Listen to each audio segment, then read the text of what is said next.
Subscribe now and press the bell icon. Never miss an update. जी, आज के lecture का आगाज़ करते हैं। सबसे पहले प्रीवियस लेक्चर में से कोई क्वेश्चन पूछना चाहते हो तो पूछ लीजिए। नोटरी पब्लिक क्या है? ये एक यूँ समझिए गवर्नमेंट ऑफिसर है, जैसे कोर्ट कचहरी में नॉर्मली लोग बैठे होते हैं। अगर हमारा कोई भी निगोशिएबल इंस्ट्रूमेंट डिसऑनर हो जाए तो हमने इसके पास जाके रिकॉर्ड करवाना होता है, कोई भी फर्दर लीगल एक्शन लेने से पहले। ठीक है, इसके पास जाके रिकॉर्ड करवाना होता है। जब हम इसके पास जाके रिकॉर्डिंग करवाते हैं, इसे कहते हैं नोटिंग एंड प्रोटेस्टिंग। ठीक है, जब कभी कोई भी निगोशिएबल इंस्ट्रूमेंट डिसऑनर होगा, फर्दर एक्शन लीगल एक्शन लेने से पहले उसकी नोटिंग एंड प्रोटेस्टिंग करवानी जरूरी होगी। और कोई क्वेश्चन? अच्छा, ये कंडीशंस आपने पढ़ ली थी, condition for valid acceptance for honour और condition for valid payment for honour. समझ नहीं आई? चलिए, एक्सेप्टर फॉर ऑनर तो पता ना आपको क्या है, और पेमेंट फॉर ऑनर ये भी पता क्या है। ठीक है, एक्सेप्टर फॉर ऑनर कह रहे हैं वैलिड एक्सेप्टेंस के लिए कुछ कंडीशन एसेंशियल्स होना जरूरी है। वैलिड एक्सेप्टर फॉर ऑनर के लिए कुछ कंडीशन क्या है? सबसे पहले कि बिल डिसऑनर होना चाहिए। बिल डिसऑनर होगा ड्यू टू नॉन एक्सेप्टेंस, तभी एक्सेप्टेंस फॉर ऑनर का कंसेप्ट आएगा ना। अगर वो जिस बंदे पे ड्रॉ किया गया है वो बंदा एक्सेप्ट कर लेता है खुद से, तो फिर तो एक्सेप्टर फॉर ऑनर की जरूरत ही नहीं है। पहली कंडीशन, बिल डिसऑनर होना चाहिए। दूसरी कंडीशन कह रहा है बिल की नोटिंग और प्रोटेस्टिंग करवाई गई हो, आपने रजिस्ट्रेशन करवाई गई हो इसके डिसऑनर होने की। ठीक है, नोटरी पब्लिक से। तीसरे नंबर पे वो कह रहा है बिल पे ये भी लिखा हो कि ये किसके ऑनर में एक्सेप्ट किया जा रहा है। ठीक है, किसके ऑनर में। और अगर बिल पे कुछ भी नहीं लिखा होता तो एज्यूम किया जाएगा ये ड्रॉर के ऑनर में एक्सेप्ट किया गया। ठीक है, ये लिखना क्यों जरूरी है कि किसके ऑनर पे बिल को एक्सेप्ट किया गया है? इसलिए कि जब एक्सेप्टर फॉर ऑनर पेमेंट कर देगा बाद में, तो वो जिसके ऑनर में उसने बिल को एक्सेप्ट किया है उससे क्लेम करेगा पैसे। फोर्थ कंडीशन में कह रहा है acceptor for honour must be made with the consent of holder. Simple बात कि होल्डर की अगर मर्जी होगी तो फिर एक्सेप्ट उस बंदे से वो एक्सेप्ट करवाएगा। और it must be sign by acceptor, ये एक्सेप्टर साइन करे। और जाहिर है वो कोई ऐसा बंदा होगा जो ड्रॉर, ड्रॉई या पेई में से कोई नहीं है। ठीक है, वो कोई अलग थर्ड पार्टी होगी जो एक्सेप्ट करेगा। ये 5 कंडीशंस थी, ये क्लियर होगी आपको जी। पॉइंट नंबर 2 में कह रहा है bill must have been noted और protested.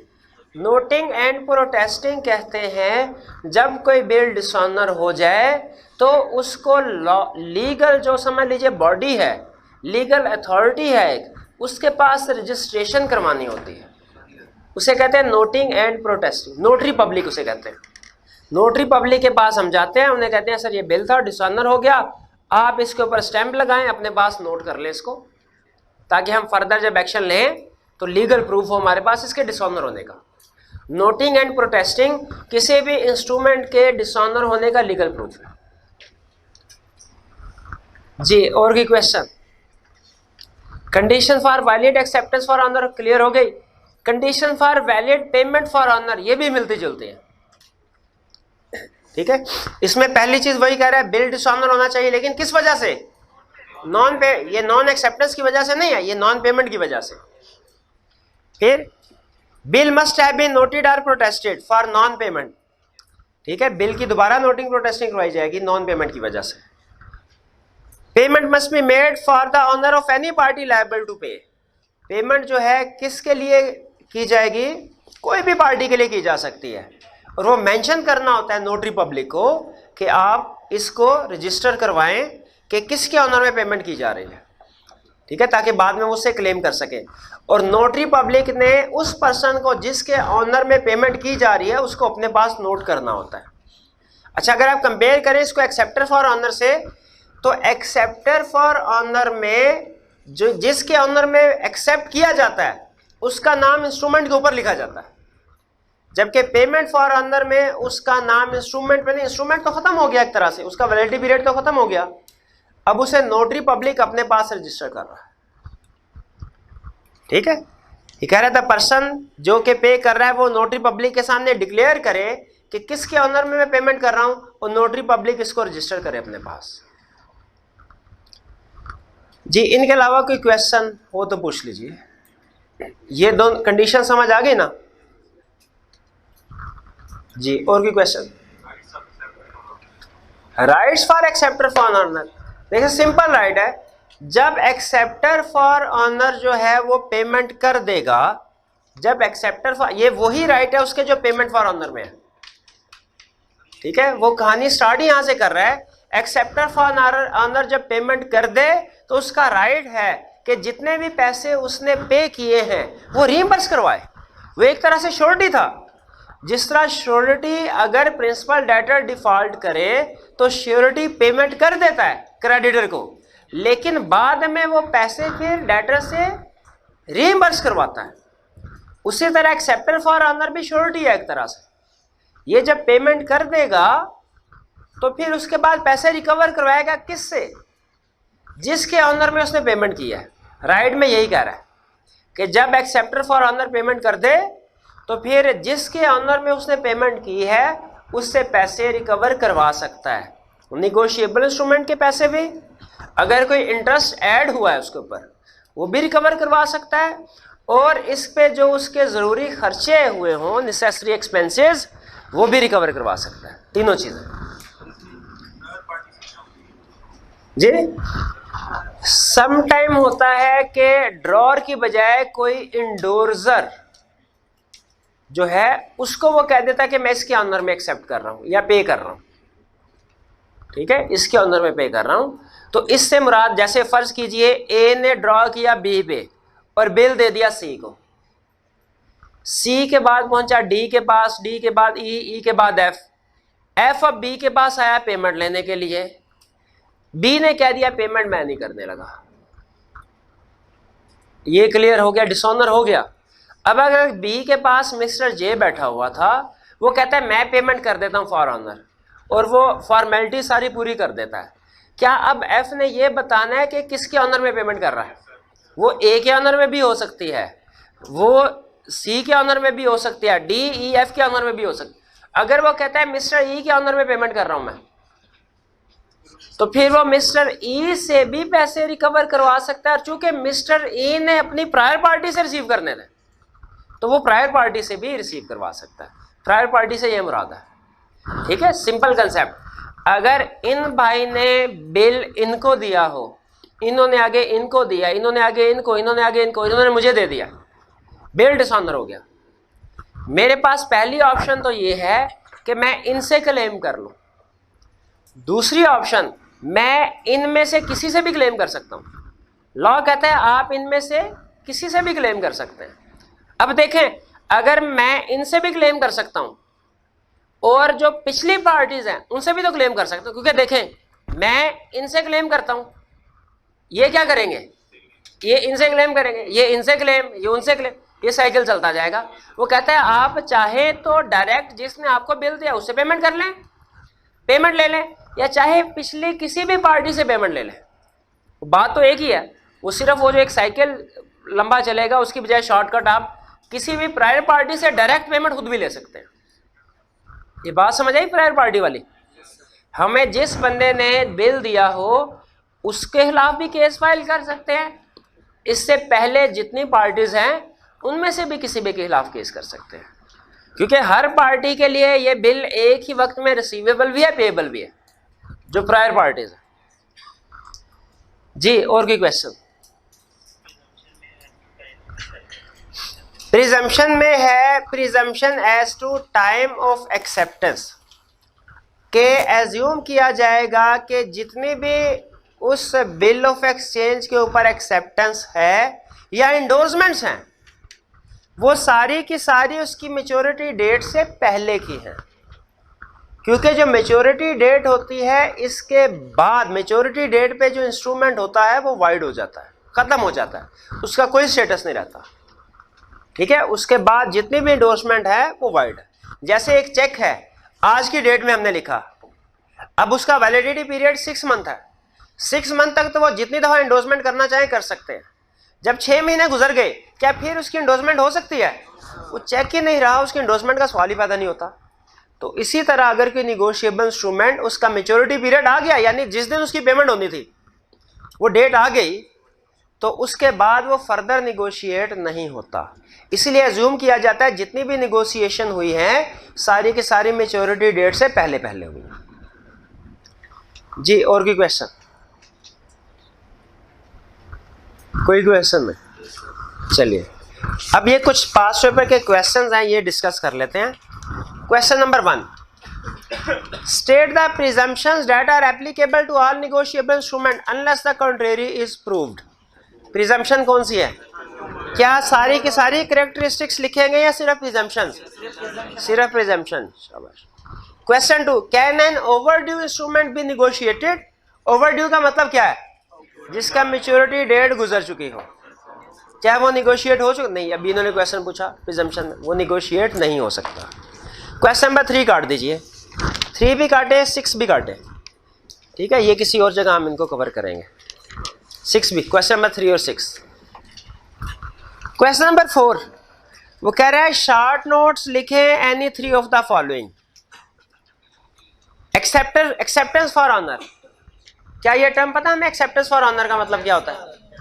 Valid acceptance for honour की क्या कंडीशन है मेरे भैया, आप बताइए। वैलिड एक्सेप्टेंस फॉर ऑनर की क्या कंडीशन है? किस वजह से? डिसऑनर होना चाहिए ड्यू टू नॉन एक्सेप्टेंस, फिर नोटिंग एंड प्रोटेस्टिंग करवाई जाए, इसकी 2 हो गई। थर्ड, एक्सेप्टेंस फॉर ऑनर को बताना चाहिए कि मैं किसके ऑनर में पेमेंट कर रहा, ये एक्सेप्ट कर रहा हूं ये, ठीक है। और कंसेंट साइन करे वो, और कंसेंट ली जाए। कंसेंट किससे ली जाएगी? कंसेंट होल्डर से ली जाएगी, एक्सेप्टर फॉर ऑनर से नहीं ली जाएगी, ठीक है। कंसेंट किससे ली जाएगी? होल्डर से। स्पेशल क्रॉसिंग, स्पेशल क्रॉसिंग कैसे होती है भला? लाइनें जरूरी नहीं है, 2 लाइनें जो होती है वो जनरल क्रॉसिंग में जरूरी होती है। स्पेशल क्रॉसिंग में बैंक का नाम लिखते हैं, 2 लाइनें लिखे या ना लिखे इससे फर्क नहीं पड़ता। Drawee in case of need, अगर ड्रॉर ड्रॉई के साथ किसी और का भी नाम लिख दे, to be refer to be resorted to that person, अगर ड्रॉई डिसऑनर कर दे तो उस पर्सन को क्या कहेंगे? ड्रॉई in case of need. Rule क्या है? कोई भी इंस्ट्रूमेंट उस वक्त तक डिसऑनर नहीं समझा जाएगा जब तक ड्रॉई इन केस ऑफ नीड भी डिसऑनर ना कर दे उसको। पार्टीज टू ए चेक, कितनी पार्टीज हैं? 3 पार्टीज हैं। कौन कौन सी? ड्रॉ, ड्रॉई, पे, और यहाँ पे ड्रॉई हमेशा बैंक होगा। और चेक कौन सा इंस्ट्रूमेंट होता है? डिमांड टाइम के कोई भी डिमांड, हमेशा डिमांड इंस्ट्रूमेंट होता है। क्वेश्चन 5, छोटी सी केस स्टडी है। X draws a bill of exchange on Y. Z writes an acceptance on it. Is it a valid acceptance? X ने Y पे ड्रॉ किया, Y की बजाय Z ने साइन कर दिया, क्या एक्सेप्टेंस है? एक्सेप्टेंस फॉर, देखिए जिस बंदे पे बिल ड्रॉ किया जाए वही एक्सेप्टेंस देगा, उसके अलावा और कोई नहीं दे सकता। एक्सेप्टेंस फॉर ऑनर देने के लिए कंडीशन जरूरी है। क्या पहली कंडीशन उसने उसको डिसऑनर किया और ड्यू टू नॉन एक्सेप्टेंस, जो क्वेश्चन में वो नहीं बता रहा। दूसरी कंडीशन नोटिंग एंड प्रोटेस्टिंग करवाई जाए, क्वेश्चन में वो भी नहीं बता रहा। तो इसका मतलब क्या है? या तो आप दोनों सिचुएशन डिस्कस कर दें, या जो ज्यादा बेहतर सिचुएशन लग रही है आपको, ज्यादा चांस है वो ये कि वाई की बजाय किसी और पार्टी ने एक्सेप्ट किया है, सिर्फ वाई एक्सेप्ट कर सकता था, ये वैलिड एक्सेप्टेंस नहीं है। लेकिन अगर वाई ने इसको, आप ये भी लिख सकते हैं, वाई ने इसको डिसऑनर कर दिया हो ड्यू टू नॉन एक्सेप्टेंस और इसकी नोटिंग एंड प्रोटेस्टिंग हो चुकी है, फिर उसके बाद एक्सेप्टेंस फॉर ऑनर के तौर पे वाई साइन कर सकता है। जेड, ठीक है, जो भी है, हाँ ठीक है, सॉरी, जेड साइन कर सकता है। क्लियर हुआ ये कंसेप्ट जी? तो अगर बिल ड्रॉ हुआ है बी पे, क्या उस पे बी के बजाय कोई और पार्टी सी साइन कर सकती है? नहीं कर सकती। हाँ हाँ, एक्सेप्टर फॉर ऑनर के तौर पे कर सकती है, लेकिन उसकी कंडीशन है। और कोई क्वेश्चन? कोई क्वेश्चन नहीं? आज के कंसेप्ट स्टार्ट करें। चलिए, आज आपको लग रहा होगा कि पता नहीं कितने कंसेप्ट हमने पढ़ने हैं। छोटे छोटे कंसेप्ट, कुछ भी नहीं है। ये 30-35 मिनट में कंप्लीट हो जाएंगे, छोटे छोटे कंसेप्ट हैं। लेकिन हम 30-35 मिनट में नहीं, हम पूरा 45-50 मिनट जितने भी रह गए हैं उनमें इसको कंप्लीट करेंगे। ठीक है, 40 मिनट रह गया। ठीक है 40 में कर लेंगे। नहीं 30 मिनट तो यार नहीं रहते। चले शुरू करते हैं, देखते हैं कहाँ पे जाके बात खत्म होती है। आज हमने 3 कंसेप्ट स्टडी करने हैं, लर्निंग ऑब्जेक्टिव 3, 4 और 5। और आज के लेक्चर का ज़्यादातर पोर्शन, मेजर पोर्शन आप डिफरेंट प्लेसेस पे कवर कर चुके हैं। यानी आज के जो लेक्चर में कंसेप्ट हैं, ज़्यादातर कंसेप्ट आप ऑलरेडी डिस्कस कर चुके हैं। आपको पता है हमारी आदत होती है कि अगर केस स्टडी में कोई ऐसा लफ्ज़ आ जाए या कंसेप्ट में जो किसी दूसरे कंसेप्ट में डिस्कस होना हो, लेकिन हम वहाँ पे उसको डिस्कस कर देते हैं। तो यहाँ पे आपको फील होगा कि काफ़ी चीज़ें आप पहले पढ़ चुके हैं, लेकिन फिर भी सीक्वेंस में हमने कंप्लीटनेस को इंश्योर करना है। आज हम पढ़ेंगे classification of negotiable instrument. Negotiable instrument की कितनी क्लासिफिकेशन है, कितनी टाइप्स हैं। फिर स्टडी करेंगे कुछ terms, holder, holder in due course और पेमेंट इन ड्यू कोर्स, इनमें क्या फ़र्क है। और फिर निगोशिएशन और एंडोर्समेंट, ये क्या होती है। तो सबसे पहले स्टार्ट करते हैं classification of negotiable instruments. Negotiable instrument को डिफरेंट वे में क्लासिफाई किया जा सकता है। एक क्लासिफिकेशन है बेयरर इंस्ट्रूमेंट और ऑर्डर इंस्ट्रूमेंट। एक क्लासिफिकेशन है demand instrument and time instrument. और एक क्लासिफिकेशन है इनलैंड इंस्ट्रूमेंट और फॉरेन इंस्ट्रूमेंट। निगोशिएबल इंस्ट्रूमेंट की कितनी क्लासिफिकेशन हुए?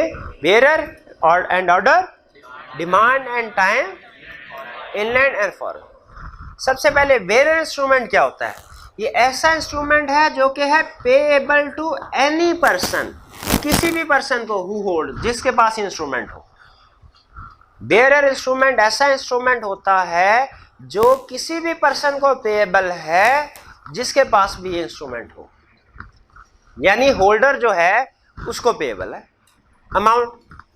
कैसे पता चलेगा कि कोई इंस्ट्रूमेंट बेयरर है या ऑर्डर इंस्ट्रूमेंट है? उसके ऊपर लिखे हुए अल्फाज से। अगर लिखा हुआ है पे बेयरर, क्या लिखा हुआ है? पे बेयरर, तो वो इंस्ट्रूमेंट कौन सा होगा? यानी क्या लिखा है कि भाई जिसके पास भी इंस्ट्रूमेंट हो उसको पे कर दो। अगर लिखा हुआ है पे ए आर बेयरर, या एक या जिसको भी, जो भी जिसके पास भी इंस्ट्रूमेंट उसको पे कर दो, इन दोनों का मतलब जो लीगल स्टेटस है वो एग्जैक्टली एक है। स्पेसिफाई किया है उसने ए के नाम को, लेकिन चूंकि एंड में बेयरर लिख दिया, ये भी बेयरर इंस्ट्रूमेंट है। ये ए के बजाय बी सी डी कोई भी लेके आ जाए उसको पेएबल है। इसका मतलब है जिस इंस्ट्रूमेंट में बेयरर का लफ्ज लिखा आ जाए वो 100% कन्फर्म है कि बेयरर है। जिस इंस्ट्रूमेंट में बेयरर का लफ्ज लिखा हुआ वो 100% कन्फर्म है कि बेयरर है। अच्छा, बेयरर में बताइए सबसे ज्यादा फायदे की क्या बात है? इजीली ट्रांसफरेबल, इजीली निगोशिएबल है। और रिस्क की क्या बात है? कोई चोरी करके भी पैसे ले सकता। हालांकि अगर पकड़ा जाए तो बाद में उसे रिकवर करवा सकते हैं आप, लेकिन एक दफा तो आपके पैसे चले गए ना। ऑर्डर इंस्ट्रूमेंट कौन सा होगा? जो कि पेएबल है किसको? Any person who holds. नहीं भैया, स्पेसिफाइड पर्सन, जो किसी स्पेसिफाइड पर्सन को पेएबल है या उसके ऑर्डर पे। अगर वो कह दे तो किसी और को भी पेएबल है, लेकिन वो आगे जिसको कहेगा उसका नाम भी लिखा होगा, वो भी स्पेसिफाइड ही होगा, वो भी स्पेसिफाइड ही होगा। तो ये कौन सा इंस्ट्रूमेंट हुआ? ऑर्डर इंस्ट्रूमेंट कौन सा है? जो पेएबल टू एनी पर्सन हो कि payable to specified person? Payable to specified person. Bearer instrument कौन सा है? Payable to any person who holds it. Order instrument कौन सा है? पेएबल टू स्पेसिफाइड पर्सन और एट हिज ऑर्डर। कैसे पता चलेगा कि कोई इंस्ट्रूमेंट ऑर्डर इंस्ट्रूमेंट है कि नहीं है? लिखा नाम।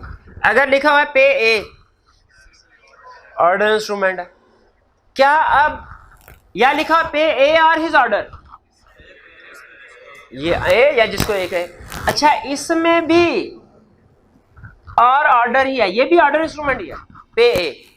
इसमें लिखा हुआ है पे ए, लेकिन अगर ए चाहे तो उसका राइट है वो आगे किसी और को ट्रांसफर कर सकता है, ये भी ऑर्डर इंस्ट्रूमेंट है। पे ए में और पे ए ओनली में फर्क है। पे ए ऑर्डर इंस्ट्रूमेंट है, ए अगर चाहे तो लिख के बी को, बी चाहे लिख के सी को ट्रांसफर कर सकता है। पे ए ओनली वो ऑर्डर इंस्ट्रूमेंट नहीं है, बल्कि वो निगोशिएबल इंस्ट्रूमेंट ही नहीं है। पे ए ओनली निगोशिएबल इंस्ट्रूमेंट नहीं, ऑर्डर बेरर की बात तो दूर रह गई, ये निगोशिएबल इंस्ट्रूमेंट ही नहीं है। पे ए में और पे ए ओनली में फर्क समझ आया? पे ए ऑर्डर इंस्ट्रूमेंट, इसका मतलब क्या हुआ? अगर किसी इंस्ट्रूमेंट पे ऑर्डर लिखा है वो ऑर्डर इंस्ट्रूमेंट है, जिसपे बेरर लिखा है बेरर इंस्ट्रूमेंट, और जिसपे कुछ नहीं लिखा, सिर्फ पे ए पे बी पे सी लिखा हुआ है, वो भी ऑर्डर इंस्ट्रूमेंट है। बेरर लिखा तो बेरर, वरना हर केस में ऑर्डर इंस्ट्रूमेंट। सिंपल बात समझ आई? बेरर और ऑर्डर इंस्ट्रूमेंट में एग्जाम्पल के साथ आपके सामने निगोशिएबल इंस्ट्रूमेंट रखा होगा, पहचान लेंगे कि ये बेरर है कि ऑर्डर है। चलिए आगे चलते हैं। इंस्ट्रूमेंट की दूसरी टाइप जो है वो है पेएबल ऑन डिमांड, भी हो सकता है, टाइम भी हो सकता है।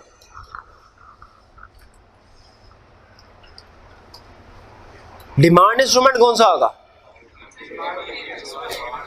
जो इमीडिएटली पेएबल है। जो कौन है? Immediately payable. जैसे ही प्रेजेंट किया, एक मिनट भी अगले बंदे को टाइम नहीं देना, उसे कहना भाई इधर पैसे रखो। यह है demand instrument, payable on demand. Payable immediately on demand, on demand भी कहते हैं, ऑन साइट भी कहते हैं, ऑन प्रेजेंटमेंट भी कहते हैं। तीनों का एक ही मतलब, भाई इंस्ट्रूमेंट अगले बंदे के सामने जाके रख लो, इसका मतलब है आप डिमांड कर रहे हैं, इसका मतलब है आपने उस बंदे को दिखाया, उसने देखा, इसका ये भी मतलब है आपने उसको प्रेजेंट कर दिया। भाई हम बैंकर के सामने जाके चेक रखते हैं, वो हमारे कहे बगैर ही हमें पैसे देता है, हमसे ये इंतजार नहीं करता हम उसे पैसे मांगेंगे। ठीक है भाई, हमारा उसके सामने जाके चेक प्रेजेंट करना, उसको चेक दिखा देना, इसका मतलब यही हम डिमांड कर रहे हैं, इंप्लाइड है। तो पेएबल ऑन डिमांड का मतलब क्या है कि जो इमीडिएटली जब आप डिमांड जब आप मांगेंगे, या आपने उसके सामने उसको दिखा दिया निगोशिएबल इंस्ट्रूमेंट कि भैया ये आपका इंस्ट्रूमेंट है, पैसे दो, या आपने उसके प्रेजेंट कर दिया, उसी वक्त कोई टाइम नहीं देना इसका, ना उसके ऊपर कोई टाइम लिखा होता है। भाई कैसे पता चलता है कोई इंस्ट्रूमेंट पेएबल ऑन डिमांड है, डिमांड इंस्ट्रूमेंट है? उसके ऊपर लिखे अल्फाज से। क्या अल्फाज लिखे होंगे? लिखा होगा पेएबल ऑन डिमांड, या लिखा होगा पेएबल ऑन साइट, या लिखा होगा पेएबल ऑन प्रेजेंटमेंट। ठीक, आई will pay ₹1000 to mister B on presentment. कौन सा इंस्ट्रूमेंट है? चेक है? नहीं, बेसिक टाइप्स में बताइए। चेक है, प्रोमिसरी नोट है, बिल ऑफ एक्सचेंज है? I will pay mister B ₹1000 on presentment, promissory note है, दो पार्टीज है सिर्फ, और मैं लिख रहा हूं जिसने पैसे देने हैं, मेकर। ठीक है, और ये कौन सा? Demand instrument, time instrument? Demand instrument जिस दिन आपने ऊपर डेट लिखी ना, उसी दिन पेएबल होता है। वो हो सकता है आपसे चेक ले, 1 घंटे बाद आके कहे कि भैया ये वापस, वो निगोशिएबल इंस्ट्रूमेंट ले, 1 घंटे बाद कहे भैया पेमेंट करो। आप पेमेंट करने के पाबंद हो कि डिमांड का मतलब यही है। टाइम इंस्ट्रूमेंट में लिखा जाता है कोई स्पेसिफिक डेट या सर्टन पीरियड कि पे किया, मैं पे करूंगा आपको, आई विल पे ₹1000 ऑन 25 अप्रैल 2020। ये कौन सा है? Time instrument. आई विल पे यू ₹1000 आफ्टर 4 months। अच्छा, ये कैसे पता चलेगा कि 4 months कब, कौन से 4 महीनों के बाद? इंस्ट्रूमेंट के ऊपर जो डेट लिखी होगी ना, जो याद है इंस्ट्रूमेंट के एग्जांपल देखी थी, टॉप पे डेट लिखी होती थी 15 जनवरी पता नहीं क्या लिखे थे, उस डेट से 4 महीने काउंट होंगे। ठीक है, एग्जांपल्स क्या है, कैसे पता चलेगा कि ये टाइम इंस्ट्रूमेंट है? लिखा होगा पेएबल ऑन, डेट लिखी होगी, या लिखा होगा पेएबल आफ्टर 3 months या पेएबल आफ्टर 20 days। डेट लिखा होगा, स्पेसिफिक डेट या टाइम पीरियड मेंशन होगा, तो वो टाइम इंस्ट्रूमेंट कहलाएगा। और ये टाइम कहां से काउंट करना है? फ्रॉम डेट ऑफ इंस्ट्रूमेंट से। क्या ये लिख सकता हूं मैं पेएबल ऑन 1 जनवरी? क्या ये लिख सकता हूं पेएबल आफ्टर 3 months? क्या ये लिख सकता हूं payable after death of mister B? क्यों? ये तो कंडीशनल नहीं हो जाएगा, इंस्ट्रूमेंट को तो अनकंडीशनल होना चाहिए। हाँ, ये ऐसी कंडीशन है जिसने हैपन होना ही होना है, इसको अनसर्टन नहीं कहा जाता, ये भी वैलिड है। लेकिन ध्यान में रखिएगा, डिमांड इंस्ट्रूमेंट में और टाइम इंस्ट्रूमेंट में एक फ़र्क। डिमांड इंस्ट्रूमेंट में जिस वक्त डिमांड करे उस बंदे ने बैठे बैठे उसी वक्त पैसे देने हैं। लेकिन टाइम इंस्ट्रूमेंट में जो डेट लिखी हुई ना 1 जनवरी, वो कहता है 1 जनवरी, इसको 3 ग्रेस डेज मिलते हैं, ग्रेस पीरियड मिलता है 3 दिनों का। ठीक है, अगर पेएबल 1 जनवरी को है तो फिर हमने इसको 3 दिन और मिलेंगे, 1st, 2nd, 3rd, 4 जनवरी को इसने पे करना है। चाहे तो पहले भी कर दे, 1, 2, 3 को भी कर दे, लेकिन इसको ग्रेस पीरियड मिलता है टाइम इंस्ट्रूमेंट में। डिमांड इंस्ट्रूमेंट में ग्रेस पीरियड नहीं। और ये ग्रेस पीरियड कितने दिन का है, ये जहन में रखिएगा, आगे चल के यूज करना है कंसेप्ट। भाई क्लियर हो गया? क्लासिफिकेशन। अब आते हैं inland instrument, foreign. Inland instrument कौन सा होता है? जो पाकिस्तान में बना, पाकिस्तान में ही पे होना है। इनलैंड, यहां जो पाकिस्तान में बना, पाकिस्तान से बाहर किसी पाकिस्तानी को पे होना है। रेजिडेंट ऑफ पाकिस्तान, टेक्स्ट में आप पढ़ेंगे रेजिडेंट ऑफ पाकिस्तान कौन होता है, पढ़ा हुआ आपने? हाँ, रेजिडेंट ऑफ पाकिस्तान जो पाकिस्तान का रिहायशी हो। बिल ऑफ एक्सचेंज ड्रॉ हुआ सियालकोट में, पे होना है अफगानिस्तान में। किसको? मिस्टर शफी को, जो कि रेजिडेंट ऑफ पाकिस्तान है। बताइए इनलैंड है कि फॉरेन? इनलैंड है। इनलैंड के लिए पहली कंडीशन क्या है? ड्रॉ हुआ हो, बना हो, कब? पाकिस्तान में। और दूसरी कंडीशन क्या है? यहां तो पेएबल इन पाकिस्तान या payable outside Pakistan but to resident in Pakistan. ये बात समझ आ गई आपको? और जो इनलैंड इंस्ट्रूमेंट नहीं है, फॉरेन इंस्ट्रूमेंट। क्लियर हो? ये क्लासिफिकेशन ऑफ इंस्ट्रूमेंट समझ आ गई। इसके बाद नेक्स्ट कंसेप्ट की तरफ चलते हैं। कोई 2-3 डेफिनेशंस है, 3 डेफिनेशंस हैं जो हमें सिखाना चाह रहे हैं। एग्जाम में कुछ नहीं, एग्जाम में अगर क्वेश्चन आ गया तो मुफ्त के मार्क्स होंगे डेफिनेशन के। 3 डेफिनेशन। पहला, holder, holder in due course, payment in due course. 3 terms कौन कौन से? Payment in due course. सबसे पहले होल्डर किसको कहते हैं? भाई होल्डर कहते हैं a person who possesses instrument and is entitled to receive payment. Holder उस बंदे को कहते हैं जिसके पास इंस्ट्रूमेंट है और जो इंटाइटल्ड है पेमेंट रिसीव करने के लिए, होल्डर है। मेरे पास एक प्रोमिसरी नोट था, बेयरर गिर गया, गुम हो गया, किसी दूसरे बंदे ने उठाया, वो कौन है? होल्डर हो गया। होल्डर इन ड्यू कोर्स कहते हैं जो लीगल ओनर हो। होल्डर इन ड्यू कोर्स मैं हूं, लेकिन वो क्या बन गया? होल्डर बन गया। क्या वो उस मेकर से पैसे जाके ले सकता है? हाँ बिल्कुल, शाबाश, ले सकता है पैसे। लेकिन अगर वो पैसे ले लेता है तो फिर मेरे पास राइट है क्या उससे? अच्छा मुझे बताइए, मैं किससे रिकवर करवाऊंगा? मेकर से के उस बंदे से जिसने फाइंडर ऑफ द इंस्ट्रूमेंट?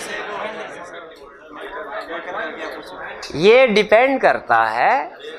अगर मेकर ने विदाउट नेग्लिजेंस इन गुड फेथ पेमेंट किया है तो फिर मैं मेकर से नहीं फाइंडर से पैसे निकलवाऊंगा।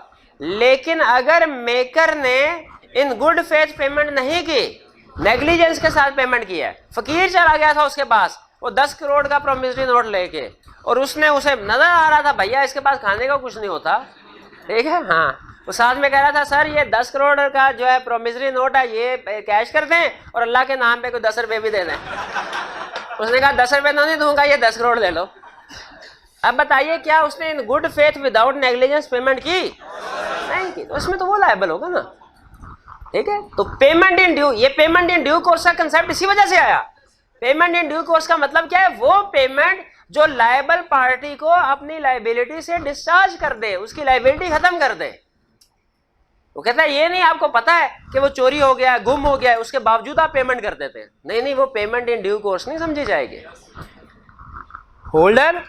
होल्डर इन ड्यू कोर्स का कंसेप्ट समझ आया? होल्डर कौन? मैं, सॉरी वो फकीर, मैं तो होल्डर इन ड्यू कोर्स हूं। मैं होल्डर इन ड्यू कोर्स हूं। होल्डर वो फकीर है ना जिसको मिला है, मैं नहीं होल्डर। वो कहता है, अच्छा मजे की बात सुने, कहता है अगर बेरर इंस्ट्रूमेंट है होल्डर कौन होगा? बेरर इंस्ट्रूमेंट है, इसका होल्डर कौन? भाई जिसके पास इंस्ट्रूमेंट होगा वो बेरर, वही होल्डर है। बेरर इंस्ट्रूमेंट है ना, जिसके पास गया वही होल्डर हो गया। दो कंडीशन ध्यान में रखें, पोजेशन भी होनी चाहिए, इंटाइटलमेंट टू रिसीव गुड भी होनी चाहिए, oh sorry entitlement to receive money भी होनी चाहिए, ठीक है। इंटाइटलमेंट का मतलब है वो पैसे रिसीव कर सकता है, इसका ये मतलब नहीं है कि उसका लीगली हक भी है, नहीं नहीं नहीं, लेकिन रिसीव कर सकता है। बेरर में बताइए, ऑर्डर इंस्ट्रूमेंट में जो होल्डर है, ऑर्डर इंस्ट्रूमेंट में जिसके पास इंस्ट्रूमेंट है, क्या वो होल्डर कहलाएगा? वो पोजेसर तो है, पोजेसर तो है, लेकिन उसका इंटाइटलमेंट टू रिसीव नहीं। फर्ज कीजिए प्रोमिसरी नोट पे लिखा था कि पे किया जाएगा मिस्टर ए को और हिज ऑर्डर, और हिज ऑर्डर, मेरा नाम लिखा था और हिज ऑर्डर लिखा था, वो गुम हो गया, अब फकीर को मिला। अब फकीर की पोजेशन में तो है, लेकिन क्या उसके इंटाइटलमेंट टू रिसीव है? नहीं है, उसको हम होल्डर नहीं कहेंगे। बेरर होता तो दोनों कंडीशन पूरी हो जाती है होल्डर की, पोजेसर भी है, इंटाइटलमेंट टू रिसीव भी है। इसलिए उसने कहा बेरर इंस्ट्रूमेंट है तो जो भी बेरर है वो होल्डर होगा। बेरर का मतलब जिसके पास वो है बिल। लेकिन अगर ऑर्डर इंस्ट्रूमेंट है तो उसमें होल्डर कौन होगा? या पे या इंडोर्जी। इंडोर्जी किसको कहते हैं? जिसको आगे इंडोर्स किया गया हो, जिसको आगे ट्रांसफर किया गया हो। इंडोर्जी किसको कहते हैं? ट्रांसफर किया गया।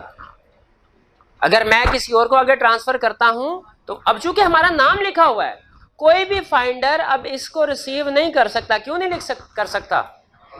उसकी पोजेशन में तो आ जाएगा, लेकिन राइट टू रिसीव जब तक मैं निगोशिएशन नहीं करूंगा तब तक नहीं बनेगा।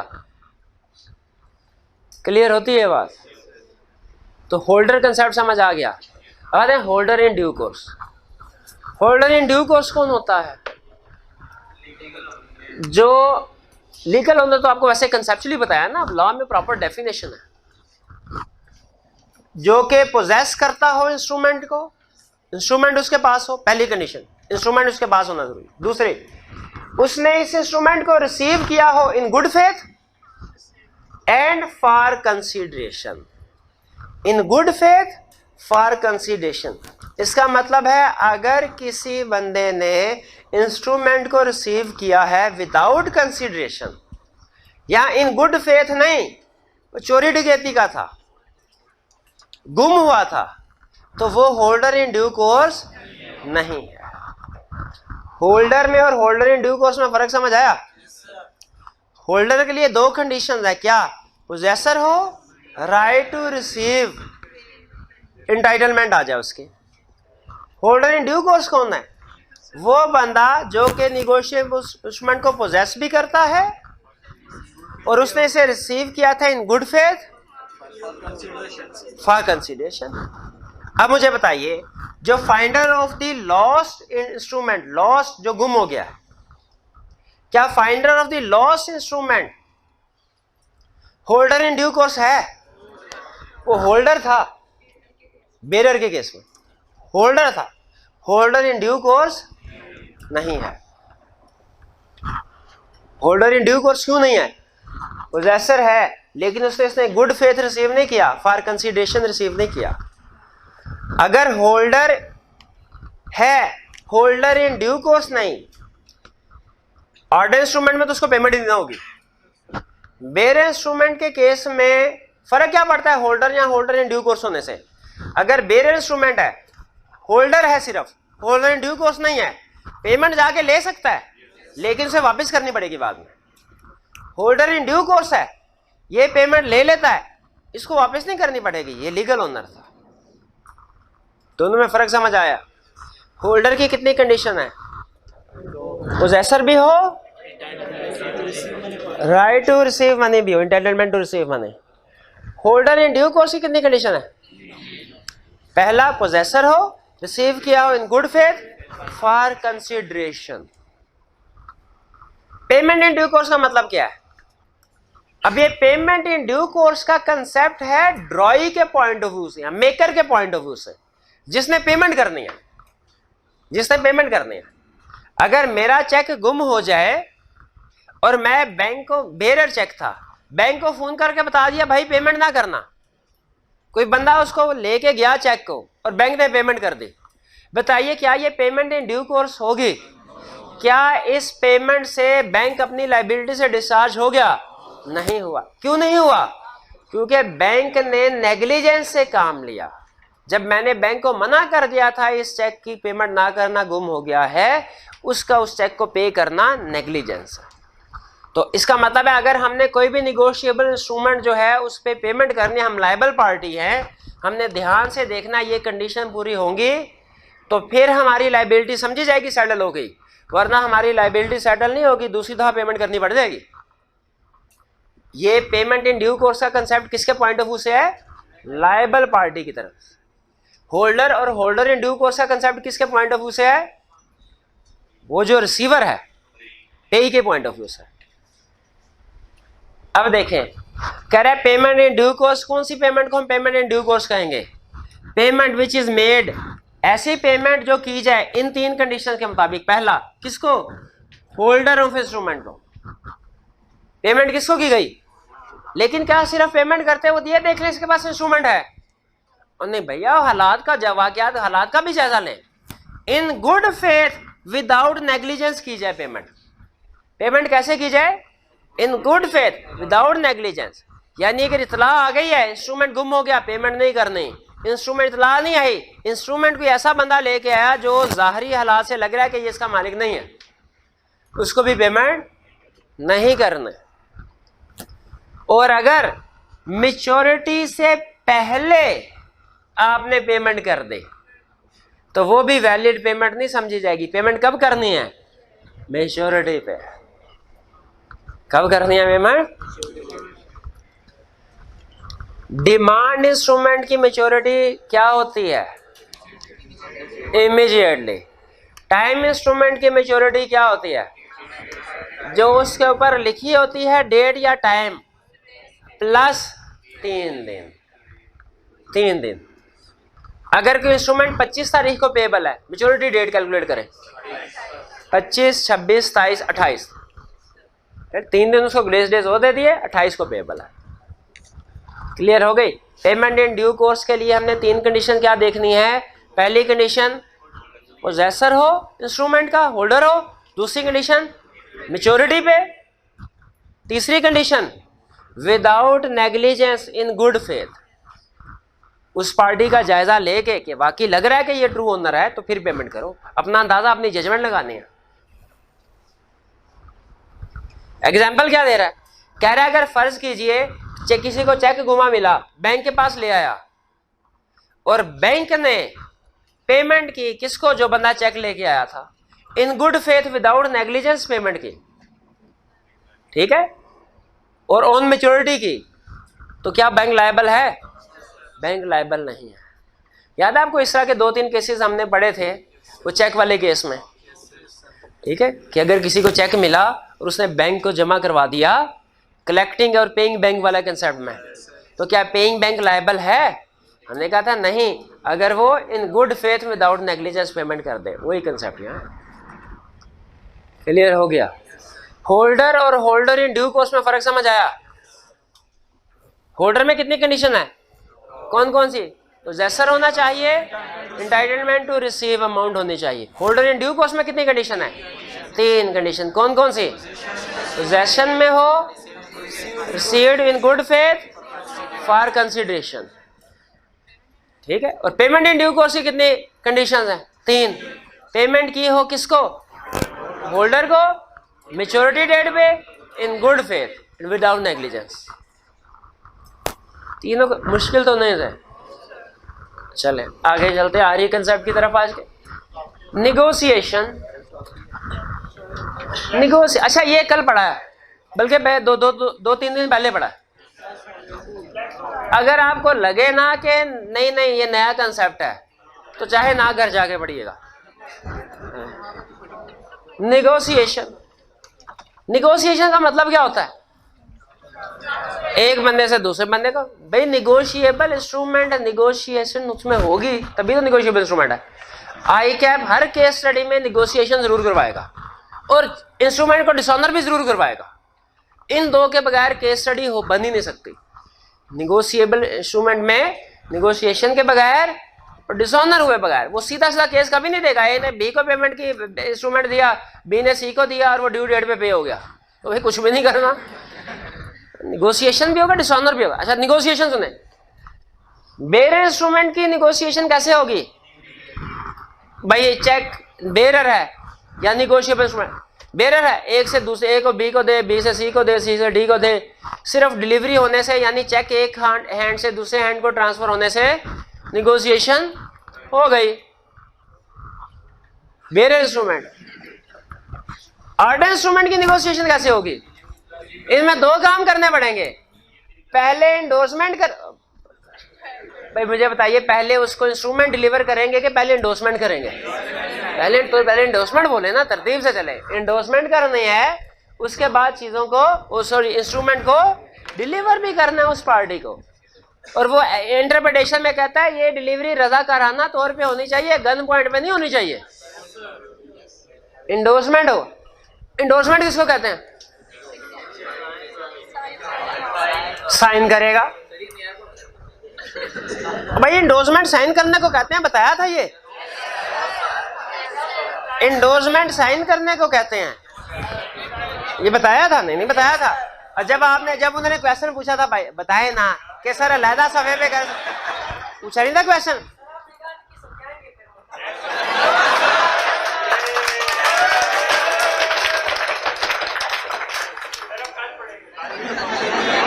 तो जो इंस्ट्रूमेंट है, इंडोर्समेंट का मतलब क्या? उसके ऊपर साइन करना। वो कहता है भैया साइन करने के लिए 3 चीजें जहन में रखिएगा। पहली चीज क्या करना है? साइन करना है। किस पे करना है?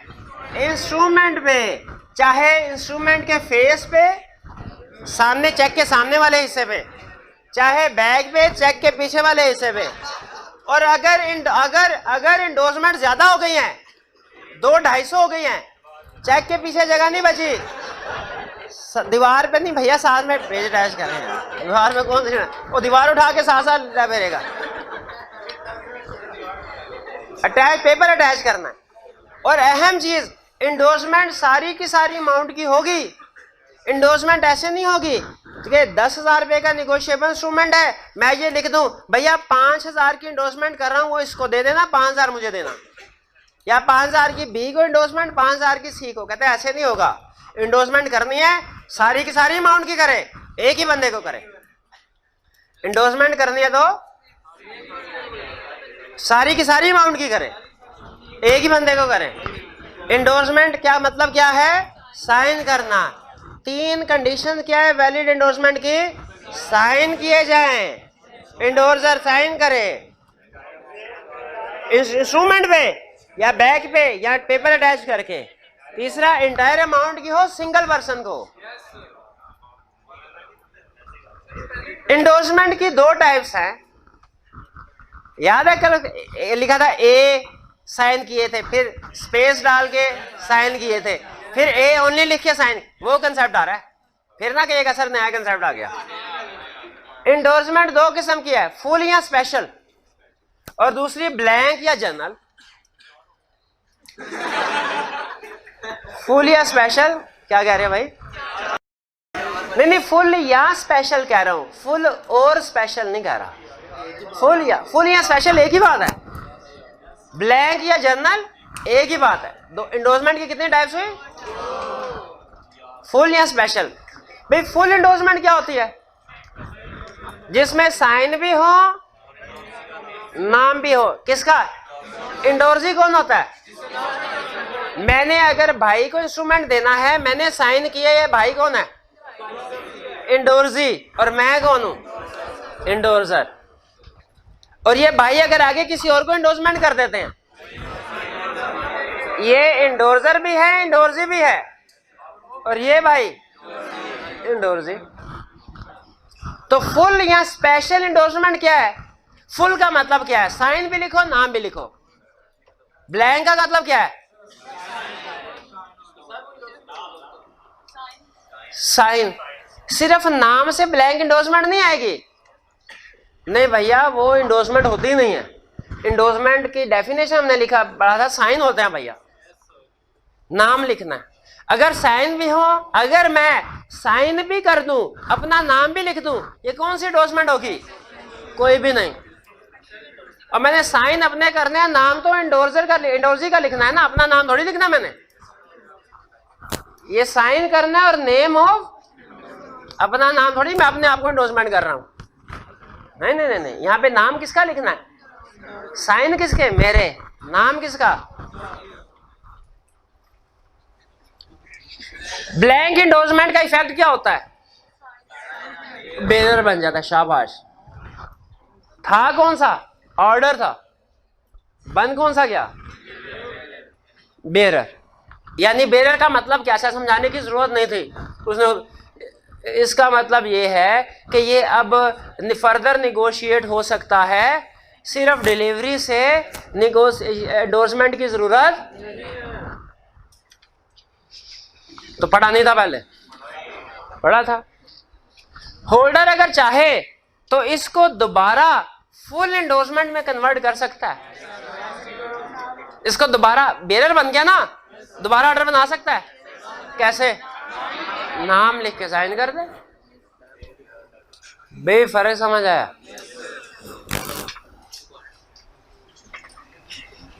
अगर इंस्ट्रूमेंट डिसऑनर हो जाए, बताइए लायबल कौन है? इंस्ट्रूमेंट डिसऑनर हो गया, इन्होंने भाई को दिया, भाई ने इन्होंने मेरे पास आ गया, ड्यू डेट पे मैं भाई के पास गया, इन्होंने कहा सर फारे कोई पैसे नहीं मिलने, डिसऑनर। अब देखिए कौन कौन लायबल है। इन्होंने इंडोर्स किया था इसको, ये लायबल, इनको ये लायबल, ये लायबल और ये लायबल। वो कहता है हर इंडोर्सर या तो अपने से अगले वाले इंडोर्सर को पेमेंट करे या डायरेक्ट मुझे पेमेंट कर दे। अगर डायरेक्ट मुझे पेमेंट कर देता है, कहानी खत्म हो गई, क्योंकि मैं पैसे लूंगा, बिल इनको दूंगा, बिल फाड़ के फेंक देंगे। लेकिन अगर ये डायरेक्ट होल्डर को नहीं पेमेंट करते, अब सब्सिक्वेंट को करते हैं, तो फिर वो सब्सिक्वेंट को ट्रांसफर होते होते एंड पे मुझे पैसे मिलेंगे। तो जब बिल डिसऑनर हो जाए, कौन लायबल है? एवरी इंडोर्सर। किसको लायबल है? सब्सिक्वेंट इंडोर्सी को। या ये बात समझ आई?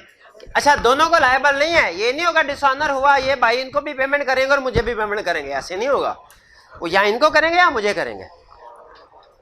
ठीक है, ये कंसेप्ट समझ आया? नहीं क्विक रिवीजन कर लेते हैं, 3-4 मिनट, नहीं भाई ये 4-5 मिनट, हाँ 5 मिनट। नहीं इसका क्वेश्चन जरा ठंडे से है, क्वेश्चन वो नहीं, इसमें कोई इतनी केस स्टडी नहीं। अच्छा बताइए निगोशिएबल इंस्ट्रूमेंट के टाइप्स, सिर्फ आपने मुझे 2 हरफी कंसेप्ट बताना है, लंबी चौड़ी बात नहीं करने। बेयर इंस्ट्रूमेंट और ऑर्डर इंस्ट्रूमेंट में फर्क क्या है? बेयर इंस्ट्रूमेंट क्या है? किसी भी पर्सन को पेएबल, जो भी होल्ड करता हो। ऑर्डर इंस्ट्रूमेंट क्या है? पेएबल टू स्पेसिफाइड पर्सन और हिज ऑर्डर, और जिसको वो ऑर्डर करेगा उसका नाम भी स्पेसिफाई होना जरूरी है। डिमांड और टाइम इंस्ट्रूमेंट में क्या फर्क है? डिमांड इंस्ट्रूमेंट इमीडिएटली पेएबल, इसमें 3 दिन देने ग्रेस पीरियड नहीं देना, और टाइम इंस्ट्रूमेंट कौन सा है? जो स्पेसिफाइड डेट या after period certain period payable हो, इसमें 3 ग्रेस डेज देने हैं, बिल्कुल देंगे। इनलैंड और फॉरेन इंस्ट्रूमेंट क्या फर्क है? इनलैंड कौन सा है?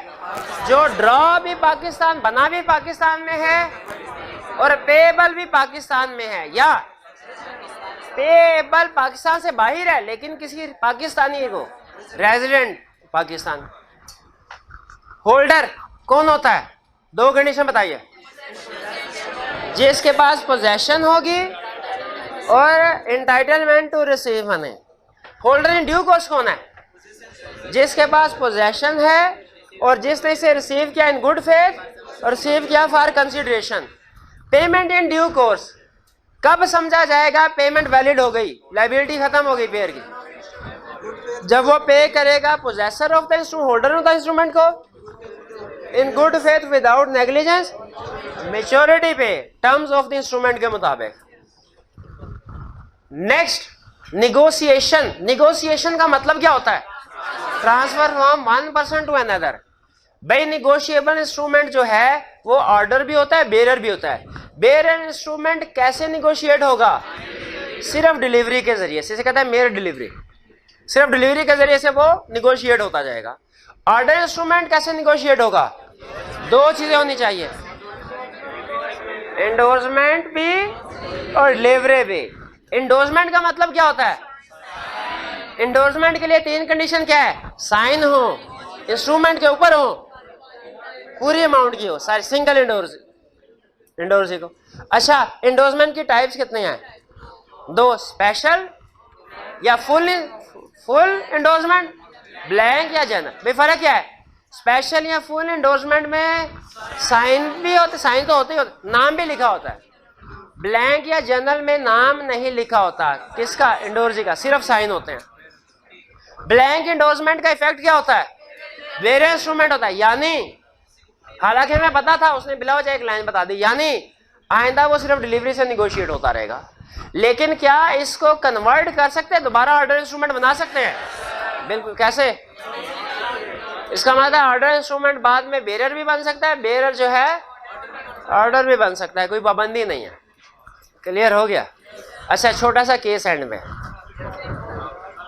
एक बंदे ने ऑर्डर इंस्ट्रूमेंट था, निगोशिएट करना था, उसने साइन कर दिए और दूसरे बंदे को कहा भाई सुबह आके इंस्ट्रूमेंट ले जाना, फोन पे साइन करके इंस्ट्रूमेंट जेब में रख दिया।